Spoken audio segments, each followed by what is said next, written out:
Welcome to Let's Talk About It with Nathalie Ellis.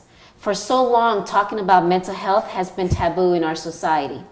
The mission of this show is to break the silence, break the shame, and break the stigma surrounding mental health by talking about everyday topics that impacts our everyday living through our actions, our behaviors, and our feelings. So let's talk about it. I am Nathalie Ellis. I am your host. I am a licensed professional counselor in the state of Georgia since 2001. I have a private practice where I work with individuals, young and old, with their emotional, behavioral, and cognitive issues.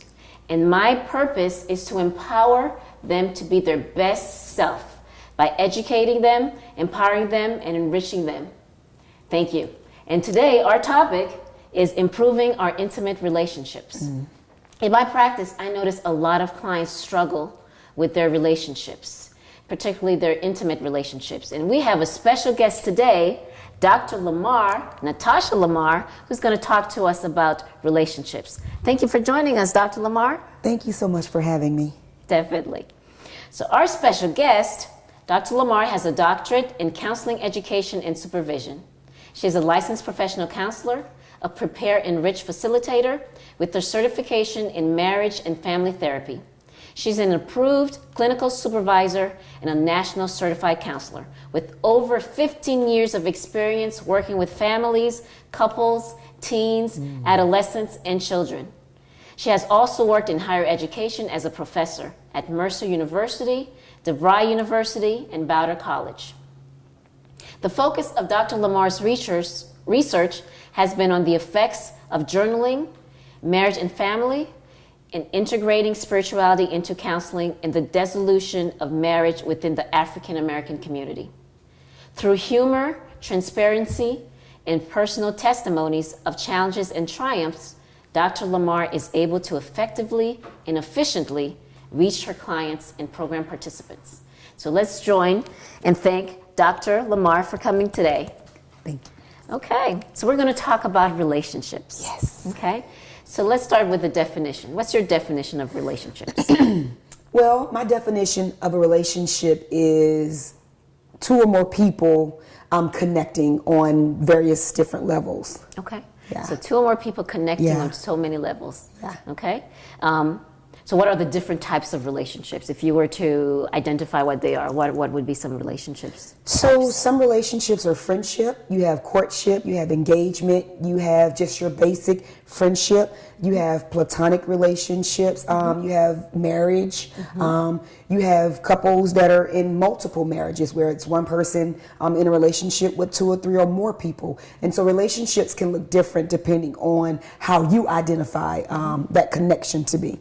Okay. Yeah. And so relationships, we could have relationships in the workplace. We could have different, all kinds of relationships. Absolutely. Between people. And you said something very important, and I'm curious what you think of this. One of the things I've realized too is we also have a relationship with ourselves. Absolutely. So is it possible to have a relationship with just one? Ourselves? So the truth of the matter is, you're absolutely right. It would be yourself and I, and so there's still two people. Right? I'm just saying. Sure. And so, but there has to be more than one person. So you have to be in relationship with something. Like there has to be almost like a yin and a yang, something that is kind of contrasting that connection. And so you definitely can have a relationship with yourself, for sure. Sure. Yeah. And because I noticed that I think based on people's experiences and their upbringing, there's different messages that we receive growing up that gives us different meanings of how we see ourselves. Because we see ourselves a certain way, other people may see us a certain way. And so, we do develop a relationship with ourselves first. And that does impact how we relate to others. Absolutely. What do you think? That's so accurate. I was just talking to one of my colleagues earlier today, and we were talking about how we perceive ourselves and how individuals perceive us, and how we perceive ourselves and how others experience us could be totally different. It sure right? can. And so that is that piece of that relationship. That's that piece where this is who I say I am, but others see me this way. So that's that relationship piece. And so it's really important to ask people, how do you see me, right? And depending on the stage of the relationship, they may, like, I'll give an example. When I was younger, very talkative, very Has that aggressive. changed? Okay, so not all of it, but I think I try not to be as aggressive as I used to be. However, I still run into people to say, yeah, you still kind of aggressive. And so that's that relationship that I go back and forth with myself, almost like what we talked about a few minutes ago. Okay. So, yeah. So the it in Let's Talk About It is all about mental health. And so can one's mental health impact our relationships, whether it's relationship with ourselves or whether it's relationships with coworkers, our mates, our children, our parents? So tell us a little bit about that, how mental health impacts relationships. That is absolutely a great question. So mental health is something that happens to us through our mental cognition, right? Oftentimes, how we perceive things is our perception, regardless of what anybody else says. And so if we perceive the relationship to be healthy or negative, depending on how that individual perceive it, can determine how you react to the relationship. And so absolutely, mental health can definitely impact a relationship, sometimes in a positive way, most times in a negative way. Okay. Yeah. Okay. One thing too I've realized with talking to a lot of my clients that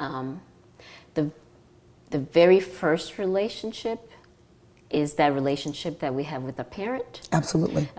Because before we even know who we are, before we even know what's going on, our environment is teaching us things. It's teaching us how to relate to the world around us. And many times it's the caretaker. So it may not be a mom or dad, but the caretaker, whoever that caretaker is. Good deal.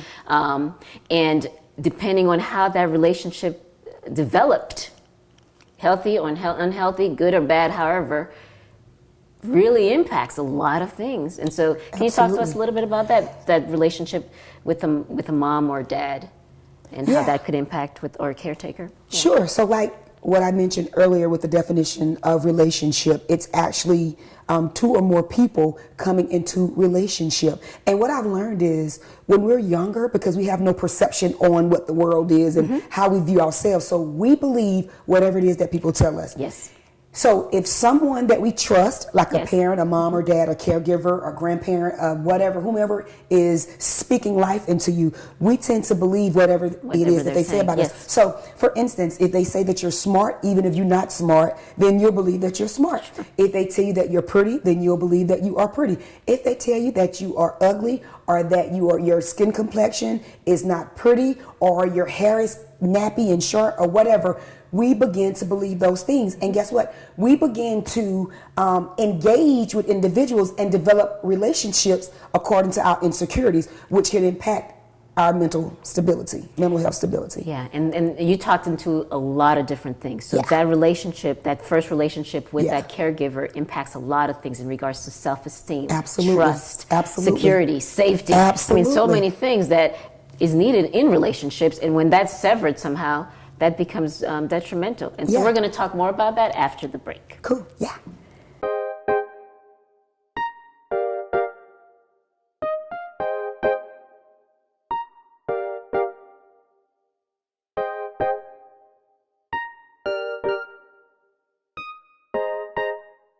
And thank you again. We're here with Let's Talk About It with Nathalie Ellis, and our special guest is Dr. LaMarr, and we're talking about relationships. Yes. And so we've talked about how we have relationships with ourselves and how the relationship with our caretaker and our parent is really impactful in long terms or other relationships that we begin to develop long term. And so let's talk a little bit about relationships in regards to intimate relationships. Because I know that's a lot of your specialty, working with couples. And so how do these earlier relationships impact that one?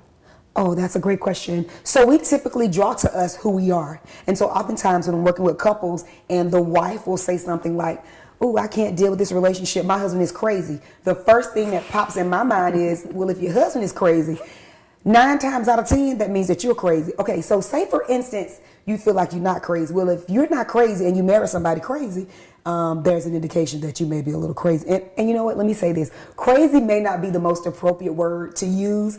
So I want to be more sensitive about that, especially since we're talking about mental health. But we oftentimes can look at the people in relationship with us and they will mirror who we are. They'll mirror our strengths and they'll also mirror our insecurities. Right. Yeah. And so, and how do we look into that, because again, I think many times people don't really see that when they're coming into a relationship, they're bringing all of themselves with them in that relationship, and thinking, oh, now we're one, all that kind of goes away, or thinking all that will go away, but it doesn't really. Absolutely. Right. And so yeah.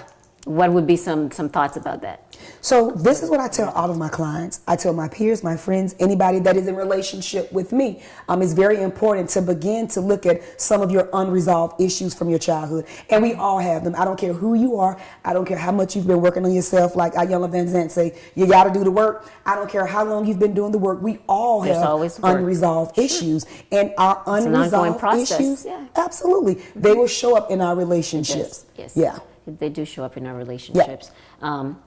So what are some things that couples need to be aware of? So first, it sounds like lots of self-awareness, awareness of their past, awareness of their behaviors, their emotions, and all those things. So what would be some things in regards to that intimate relationship that couples need to be aware of?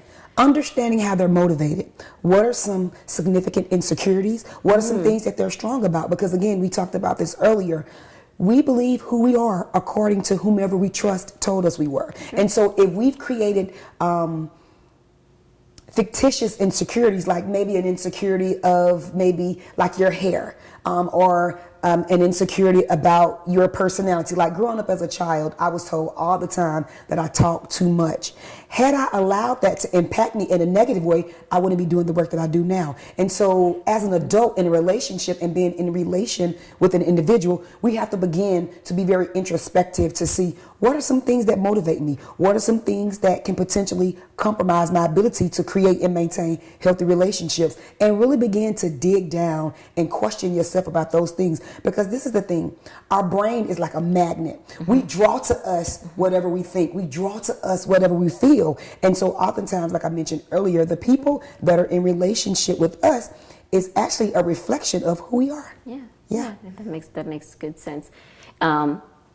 Another thing that I hear a lot from clients, going back to that self-love, or going back to that first relationship with ourselves, when that's poor, or when that's negative or unhealthy, that relationship, because yes, the seeds are planted by our upbringing, people in our upbringing, but then we continue to put water on that seed. I'm ugly, I'm this, I'm not, I'm unworthy, I'm not good enough, I'm this and that. And so even when that message continues to play, even when we meet people that are good for us or healthy around us, do we sabotage? Is there a sense of, talk a little bit about that? Oh my God, that was a really, really good point. And I want to back up just a little bit. When we receive these negative messages and then we tell them to ourselves, what happens is if we are not careful, we begin to develop relationships, and we don't have to tell it to ourselves. The people in our relationship or that are in relationship with us, then they'll begin to reinforce it. And I give an example with the talking.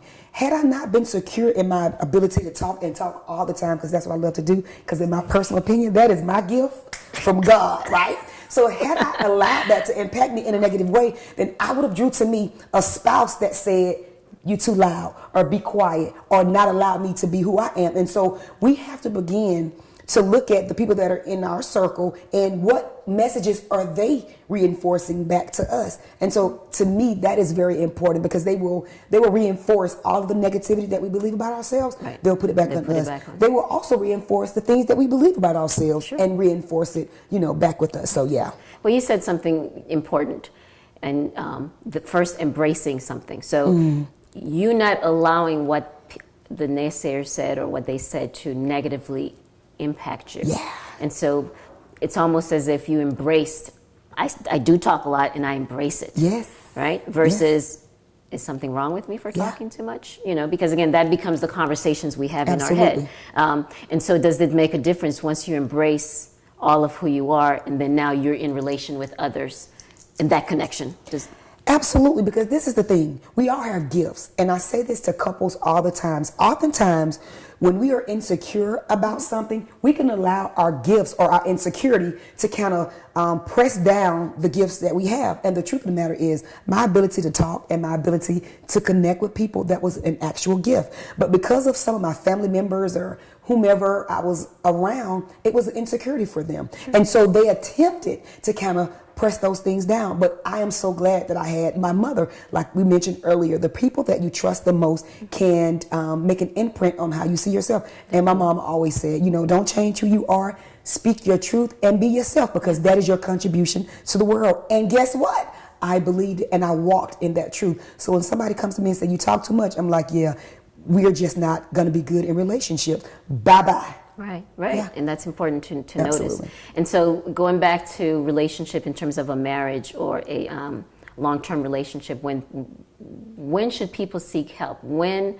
is it an issue, or when is it a problem in terms of the mental health or those negative talks and how it's impacting the relationship? What are some signs that people need to be aware of? Good deal. So some signs individuals need to be aware of if they cannot create and maintain healthy relationships, if they begin to have unhealthy relationships where negative things are being reinforced. If you're always hearing negative things about you, then that's an indication that that's not a healthy relationship. And then you have to begin not even to look at the person, because you're going to draw to you who you are. You have to begin to look at yourself and say, you know what is it that I need to do? And you know what I think?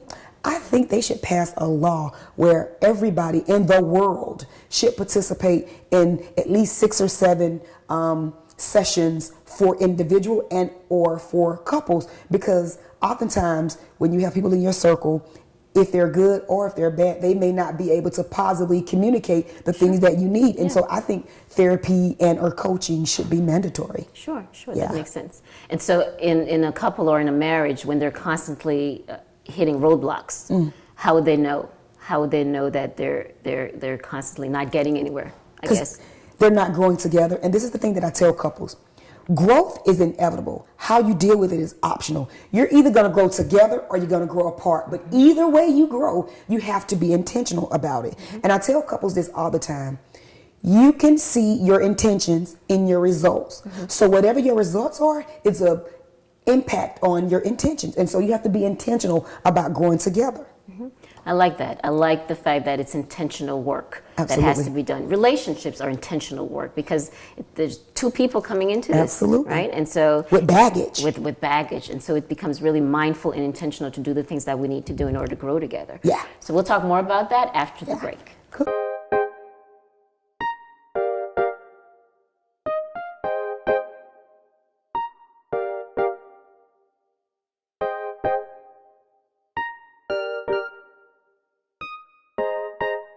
Welcome back to Let's Talk About It with Nathalie Ellis, and our special guest is Dr. LaMarr, and we're talking about relationships. And so you talk a lot about making it be mandatory for everyone, and specifically everyone in the world.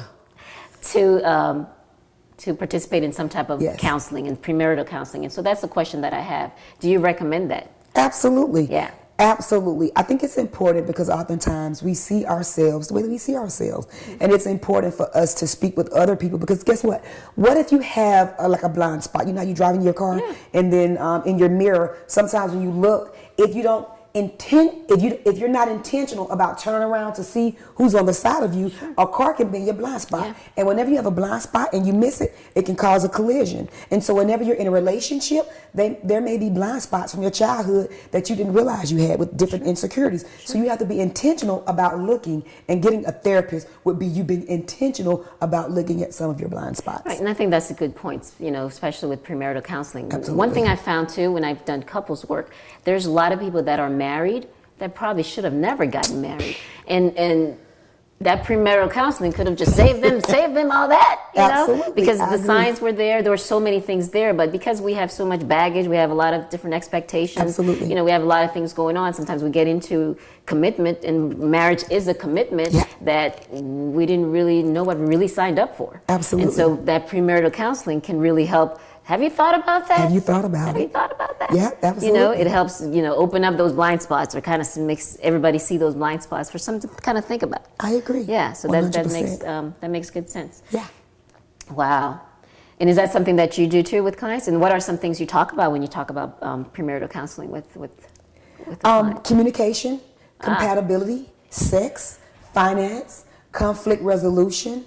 All of those are critical things in a relationship that couples oftentimes miss. And again, we tend to do things the way that we were taught. We manage money the way that our parents either did great or not so great. We tend to communicate the way that our parents communicated with us, and sometimes it's effective and sometimes it's not effective. And so sometimes we don't even realize that we're doing something that may not be as healthy because we don't have another person saying, well, have you ever thought about this? Or have you ever thought about that? We bring with us what we think is good. You can't give what you don't have. You can't share what's not a part of who you are. Definitely. Yeah. I strongly agree with that. That makes good sense. Yeah. You know, there's just so many things that needs to be discussed when talking about relationships. Because is love enough in relationships? Oh, that's a good question. So, people will get mad when I say this, but love is not enough. No, love is a great thing, and God gave us love first. However, you still need certain skills, right? A driving license is appropriate and you need it, but having a driving license isn't enough. You still need to practice. You still need to know the rules of the road, and that's the same way in a relationship. Love simply oftentimes is not now.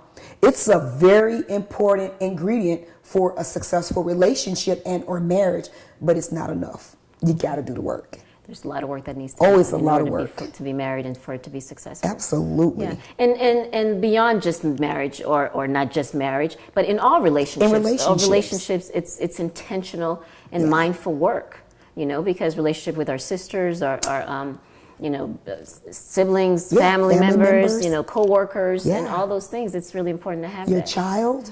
Children. It's important. Yeah, relationships with children. Because it's generational. It's generational.